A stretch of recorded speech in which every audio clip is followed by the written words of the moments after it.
Assalamualaikum warahmatullahi wabarakatuh. Pada pertemuan kali ini, kita akan belajar bersama tentang regulasi aktivitas sel.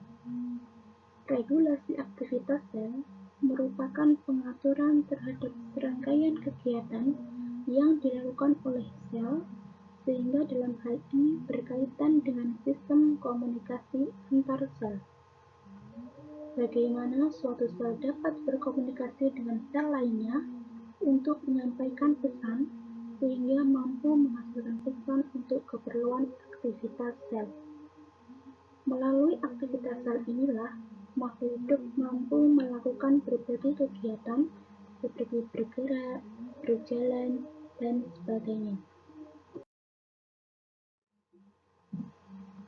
Komunikasi antar sel secara umum diperlukan untuk mengatur perkembangan dan organisasi sel dalam suatu jaringan. Yang kedua, mengatur pertumbuhan dan pembelahan sel. Hal ini berhubungan dengan regulasi proliferasi sel dan apoptosis yang akan kita bahas pada topik selanjutnya. Dan fungsi komunikasi sel yang ketiga adalah untuk melakukan koordinasi fungsi antara sel dan jaringan.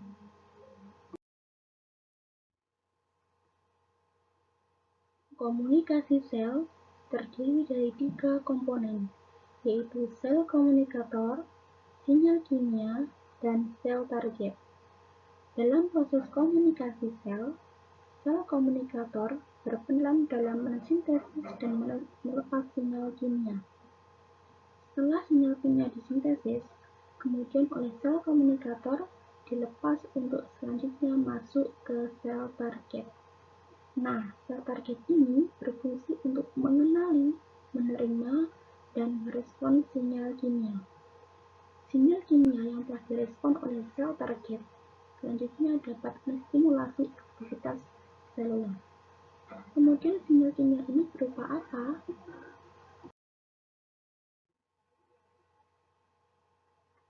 Sinyal kimia merupakan bahasa, informasi, atau pesan yang disampaikan oleh sel komunikator ke sel target.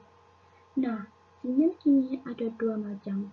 Ada yang berupa protein, seperti hormon, growth atau faktor pertumbuhan atau zat pengatur tumbuh, sitokin, asetilkolin, dan histamin. Ada juga sinyal kimia yang berupa ligan atau sinyal ekstraseluler, artinya sinyal ini berada di luar sel. Contohnya spesies oksigen aktif seperti hidrogen peroksida. Kemudian bagaimanakah proses komunikasi sel bisa terjadi?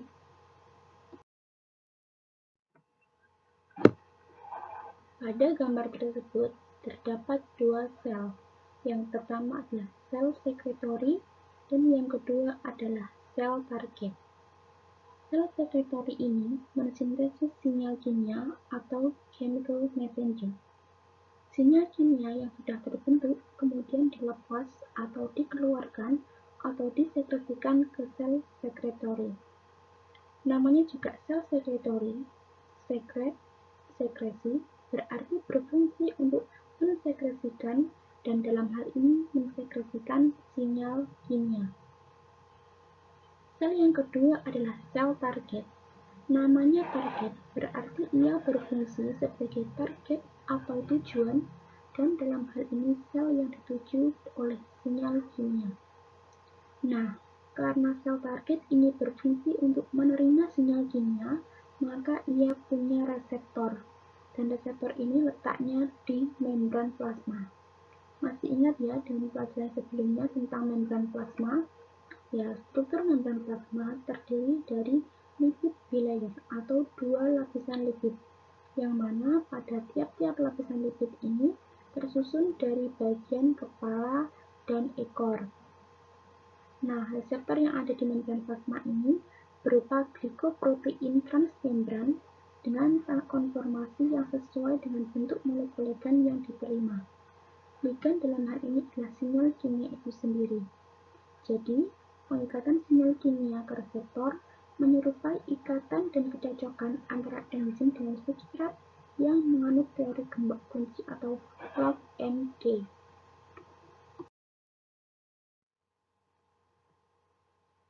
Selanjutnya, ciri-ciri sel target sebagaimana yang telah dijelaskan sebelumnya, yaitu mempunyai reseptor yang berperan sebagai penerima sinyal kimia dari sel komunikator yang mana reseptor ini berupa glikoprotein transmembran. Artinya, protein yang berikatan dengan karbohidrat pada membran plasma dengan konformasi yang sesuai dengan bentuk molekul ligand yang diterima bersifat spesifik dan khas. Nah, reseptor sendiri mempunyai domain atau bagian.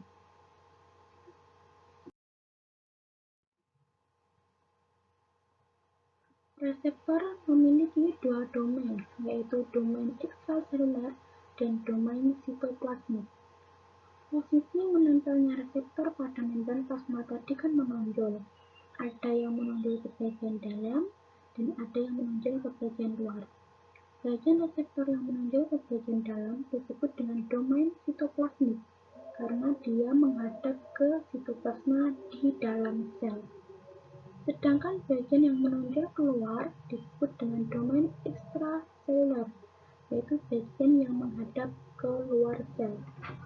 Domain ekstraseluler inilah yang mengikat ligand. Karena dia berfungsi mengikat ligand, maka domain ini mengalami perubahan konformasi untuk mencocokkan dengan bentuk ligand supaya bisa ditangkap dan aktif menstimulasi sinyal transduksi intraseluler sehingga menghasilkan aktivitas atau respons seluler seperti sekresi, metabolisme, kontraksi otot, pembelahan sel, sintesis protein, diferensiasi sel, dan lain-lain. Tadi dikatakan bahwa reseptor selain berfungsi untuk mengikat ligand atau sinyal kimia, dia juga berfungsi untuk menstimulasi sinyal transduksi intraseluler. Lalu apa sinyal transduksi itu?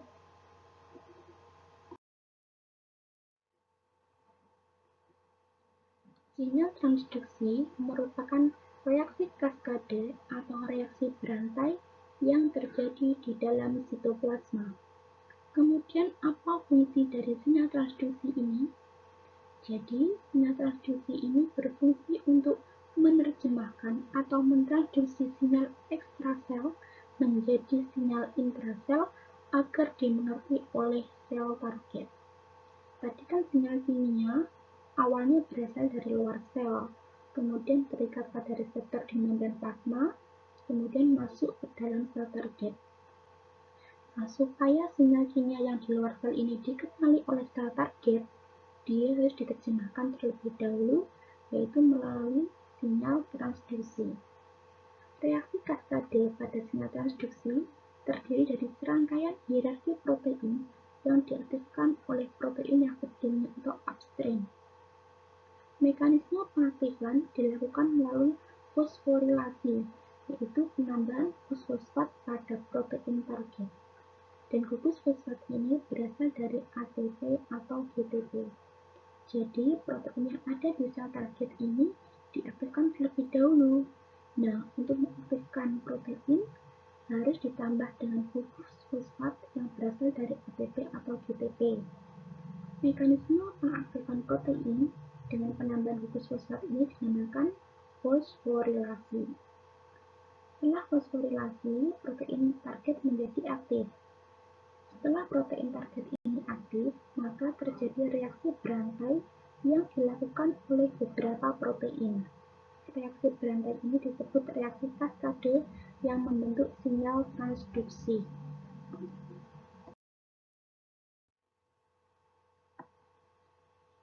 Sinyal kimia ada dua macam, yaitu sinyal ekstrasel dan sinyal intrasel. Sinyal ekstrasel merupakan sinyal yang berada di luar sel dan dikenal dengan first messenger. Sedangkan sinyal intrasel merupakan sinyal yang berada di dalam sel sehingga dikenal dengan second messenger. Second messenger yang dikenal ada dua, yaitu CAMP atau peptide AMP dan ion kalsium.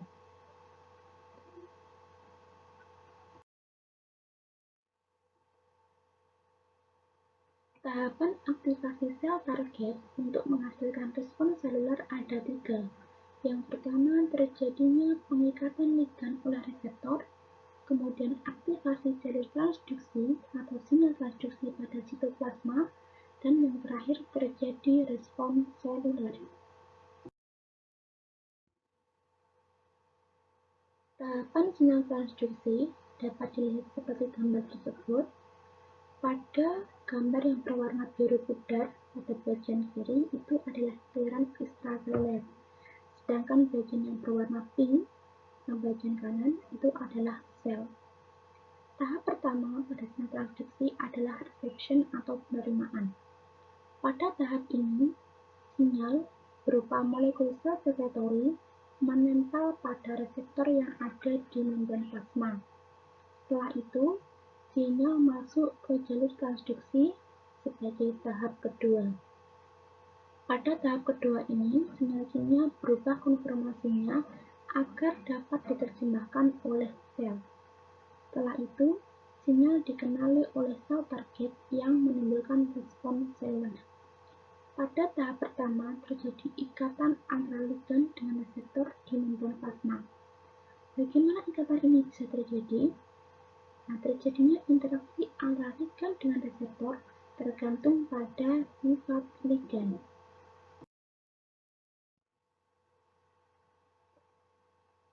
Ligan atau sinyal kimia ada yang bersifat hidrofilik dan ada yang bersifat hidrofobik. Ligan yang bersifat hidrofilik tidak bisa menembus membran plasma.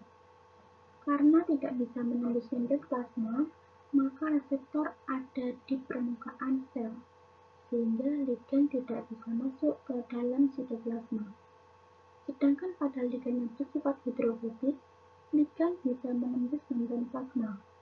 Karena bisa menembus membran plasma, maka ligan bisa masuk ke dalam sel dan berada di dalam sitoplasma atau inti sel.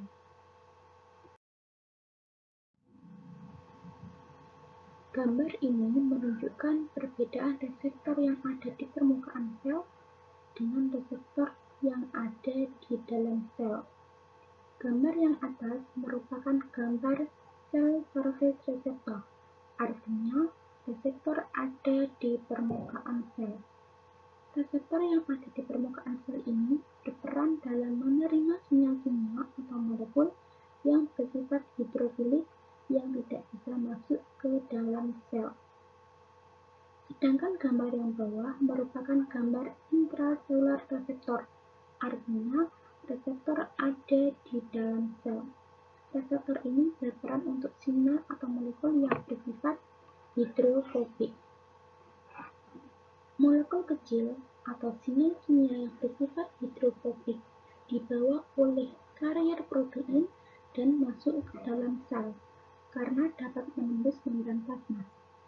Setelah masuk ke dalam sitoplasma, molekul ini ditangkap dan melekat pada reseptor yang ada di dalam inti sel.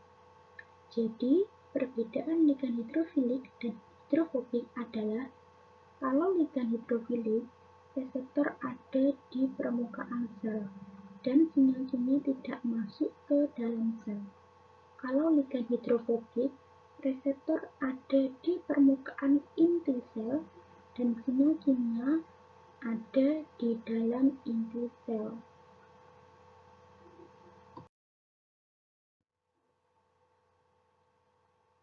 Ligan hidrofilik terdiri dari beberapa macam, seperti hormon steroid, faktor pertumbuhan, neurotransmitter, sitokin, dan histamin. Sedangkan ligan hidrofobik terdiri dari hormon tiroid, hormon steroid, dan hormon reproduksi.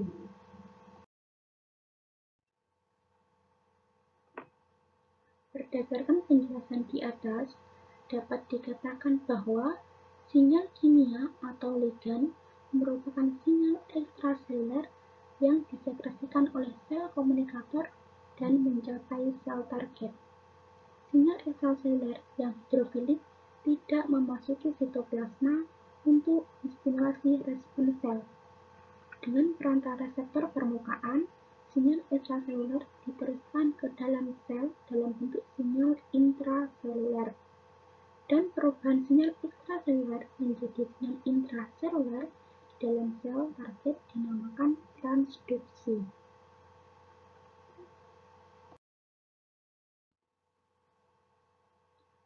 Komponen sinyal transduksi yang pertama ada ligand yang dinamakan dengan fast messenger, yang kedua reseptor sebagai sinyal transducer yang diaktifkan oleh ligand, yang ketiga efektor primer yang diaktifkan secara langsung atau tidak langsung oleh reseptor permukaan, yang keempat second messenger yang dihasilkan oleh efektor primer, dan yang kelima adalah efektor sekunder yang diaktifkan oleh second messenger. Setelah efektor sekunder, sinyal transduksi dilanjutkan ke efektor berikutnya sampai akhirnya mengaktifkan protein target sebagai pembuka respons seluler. Contoh respons seluler adalah untuk metabolisme yang diaktifkan oleh protein target berupa enzim-enzim metabolik. Yang kedua, ekspresi gen atau transkripsi yang diaktifkan oleh protein target berupa faktor-faktor transkripsi. Dan yang ketiga adalah kontraksi atau pergerakan sel yang diaktifkan oleh protein target berupa sitoskeleton.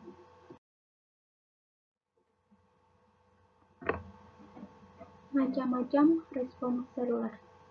Secara garis besar, respons seluler dikelompokkan menjadi respons genomik atau yang berpengaruh hingga ke gen dan respons non-genomik. Pada respons non-genomik tidak ada sintesis protein baru melalui aktivasi gen atau transkripsi, tetapi sinyal transduksi yang berlangsung mengaktifkan protein intraseluler yang sudah ada tetapi belum aktif. Sedangkan pada respons genomik, terjadi sintesis protein baru melalui aktivasi gen atau transkripsi. Respons genomik dihasilkan oleh ligand hidrofobik dan hidrofilik, sedangkan respons non-genomik hanya dihasilkan oleh ligand hidrofilik. Jadi, semua ligand hidrofobik menghasilkan respons genomik karena ligand bisa menembus membran plasma dan ada di inti sel. Sedangkan ligand hidrofilik menghasilkan respons genomik atau non-genomik tergantung pada ligand.